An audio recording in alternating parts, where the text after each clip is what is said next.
Welcome to Radicalize Me. If you follow or have ever actually dug into congressional proceedings, or frankly, if you know anything about politics at all, you know that sometimes you have to read between the lines a little. Not every bill is written and voted on because the members have a sincere belief and want to solve a real problem for their constituents. Now, the recent Anti-Semitism Awareness Act, which Senate Majority Leader Chuck Schumer is trying to attach to the must-pass 2025 NDAA, National Defense Authorization Act, which is the military budget.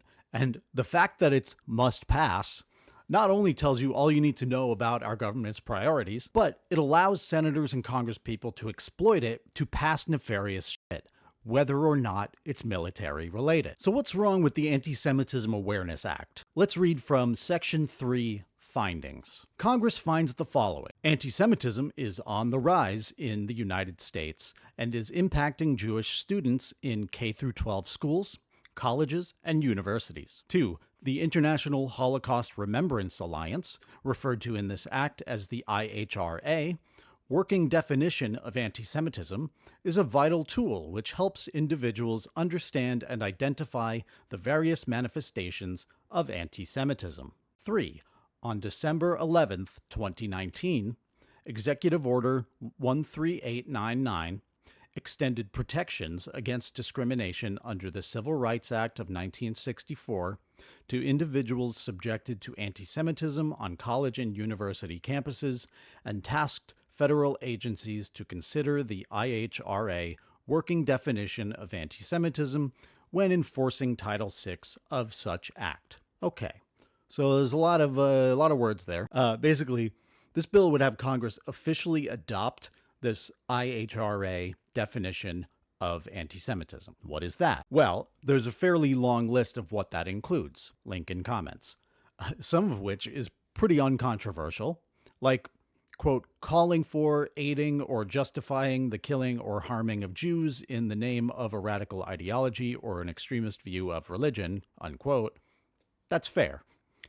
We should all be able to agree on that. There's also denying the Holocaust, claiming Jews run the media. You get it. Anti-Semitic conspiracy theories are bad. But then we get a little spicy. Quote, accusing the Jews as a people or as a state of inventing or exaggerating the Holocaust. Okay, you should never accuse an entire people of anything. The Holocaust was real, and while it's difficult to exaggerate the Holocaust, am I not allowed to call out Israel when they say that the Holocaust is not only the worst thing that ever happened, and it's certainly up there, but that it's anti-Semitic to ever compare anything to it?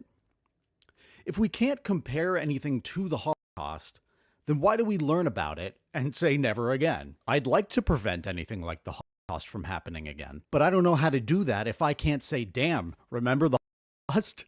This current thing is starting to resemble parts of it. Maybe we should stop that. Next, quote, accusing Jewish citizens of being more loyal to Israel or to the alleged priorities of Jews worldwide than to the interests of their own nations. Now we have another problem. Chuck Schumer is a Jewish citizen of the U.S., and it's clearly more important to him that we pass resolutions protecting Israel from criticism than it is to address, say, the housing crisis in the U.S. as the homeless population tops 650,000, or to do something about our disappearing wages as the price of everything keeps rising. Am I allowed to say that about him? It has nothing to do with his religion. Am I only allowed to say it about the non-Jewish members of Congress, many of whom are just as devoted to Israel over their own constituents? Quote, denying the Jewish people their right to self-determination, e.g., by claiming that the existence of a state of Israel is a racist endeavor. The existence of a state of Israel,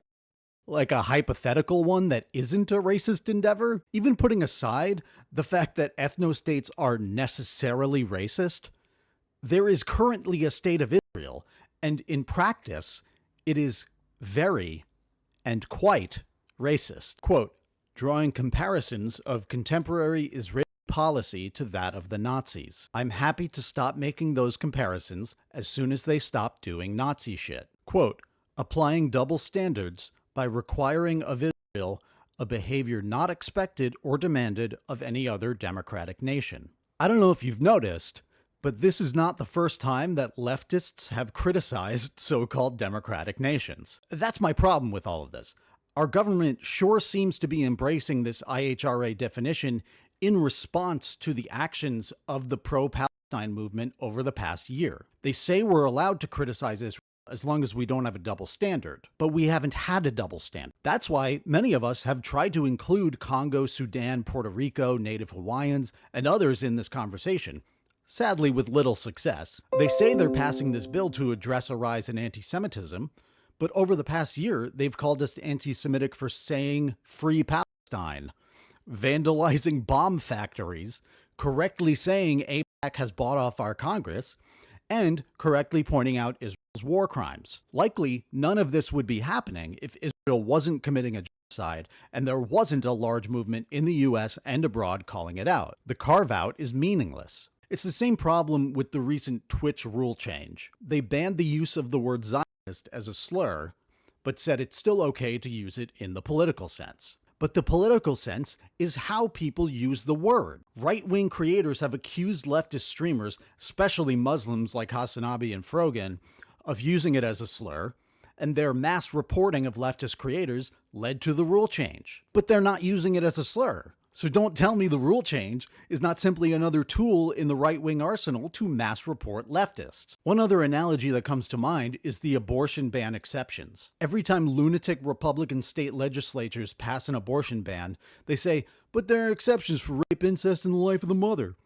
Okay, when is the life of the mother technically endangered? As soon as you know she has an ectopic pregnancy? When she starts bleeding out? How long must she bleed out first? Women have died, and women and doctors have been prosecuted because of these idiot laws that are not about anyone's safety or health. They're about punishing women. They're not pro-life. You know what they are? They're anti-woman. Simple as it gets. Anti-woman. And the last item on the IHRA list is, quote, holding Jews collectively responsible for the actions of the state of Israel. Motherfucker, that's you. You do that. The IHRA, the US government, and the Israeli government insist over and over that Jews are Israel and Israel is Jews. We're told they're one and the same. That is anti-Semitism. I am not the one who thinks Israel carries the torch of Judaism.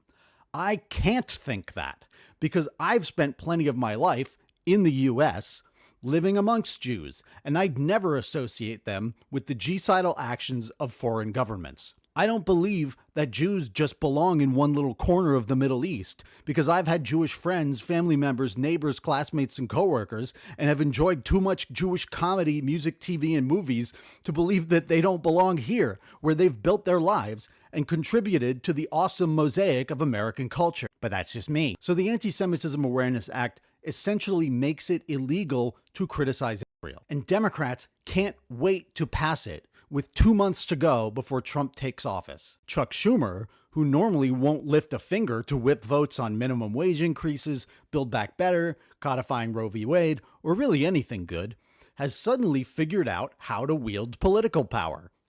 He says that attaching the Anti-Semitism Awareness Act to the must-pass NDAA is the only way to get it through the Senate, so he's not going to let anything stop him. There'll be no one to stop us this time. Even the Republican House Speaker Mike Johnson doesn't want him to do this. Not that he's against the bill, but he probably just doesn't want it to pass until Trump is in office. Schumer wants it to be part of Biden's legacy, and Johnson Trump's. That's what this shit is about. Now we have to talk about a different resolution, which has passed the House with a near unanimous yay vote, besides 3 members, Rashida Tlaib, Ilhan Omar, and Cori Bush. On its face, this bill doesn't seem to have much to do with the Anti-Semitism Awareness Act, but again, we have to read between the lines. House Resolution 1449, condemning the global rise of anti-Semitism and calling upon countries and international bodies to counter anti-Semitism. Now, a lot of the text is dedicated to citing previous international anti-Semitism conventions and the bill's intention to renew the U.S.'s commitment to combating anti-Semitism. That's all fine, and I'm sure there is a global rise in anti-Semitism. I see it online fairly often. I'll be in a pro-Palestine thread on Twitter or Instagram, and someone will jump in with Jews this, Jews that, it's the Jews. And I say, no, Jewish people are not the problem here. But when US media and government have cited anti-Semitism over the past year or so, they've often been referring to college students saying from the river to the sea, Palestine will be free, which is not anti-Semitism. It's asking for fucking freedom. Or they've simply said anti-Semitism is happening, and they don't cite any incidents whatsoever, besides maybe saying Jewish students feel unsafe. Of course, ignoring the fact that a significant portion of the pro-Palestine students are Jewish. The resolution makes a point to mention October 7th, which we've been told was also about anti-Semitism. Because, of course, if Palestine's oppressors were Christians or other Muslims or Hindus or Jains, the Palestinians would never fight back. But the really sneaky part of this is the global guidelines. See, this resolution doesn't mention the IHRA definition, but it does mention the global guidelines for countering anti-Semitism, which endorses the IHRA definition. So when AOC's chief of staff says on Twitter that, quote, the non-binding resolution does not codify IHRA, which she opposes, he's full of shit. Sure, it doesn't codify IHRA, but it says that the House of Representatives, quote, welcomes the global guidelines for countering anti-Semitism, which endorses IHRA, which will be codified by the Anti-Semitism Awareness Act. So why did she vote for the resolution? Why not vote no and speak out against it by explaining the global guidelines and IHRA? I don't like to engage in excessive AOC hate because it's often not productive. But she's in an incredibly safe seat, has massive name recognition and national notoriety, yet takes way fewer risks than her much more vulnerable colleagues such as Omar, Tlaib, and Bush. She either has terrible political instincts, has staff who give really bad advice, or she's a charlatan.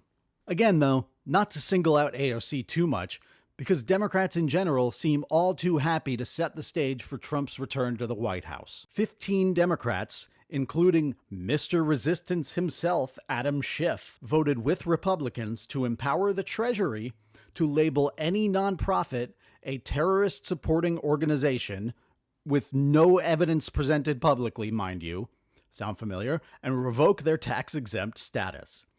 So just watch Trump weaponize this against Planned Parenthood, the ACLU, DSA, Democracy Now!, NPR, and others. It's like Israel banning UNRWA and news media like Al Jazeera. But that's what a lot of people in Congress want. Democratic leadership should punish the 15 members who voted with Republicans, but they won't. Too many in both parties want to turn the U.S. into Israel, with fascist brown shirt thugs and state mercenaries beating, torturing, and killing the riffraff who step out of line. The way this all goes depends on our ability to organize and our willingness to continue raising our voices despite what they throw at us. Thanks for watching. If you like what we do here, please like, comment, and subscribe. And if you can, help us out over on Patreon. Bye now.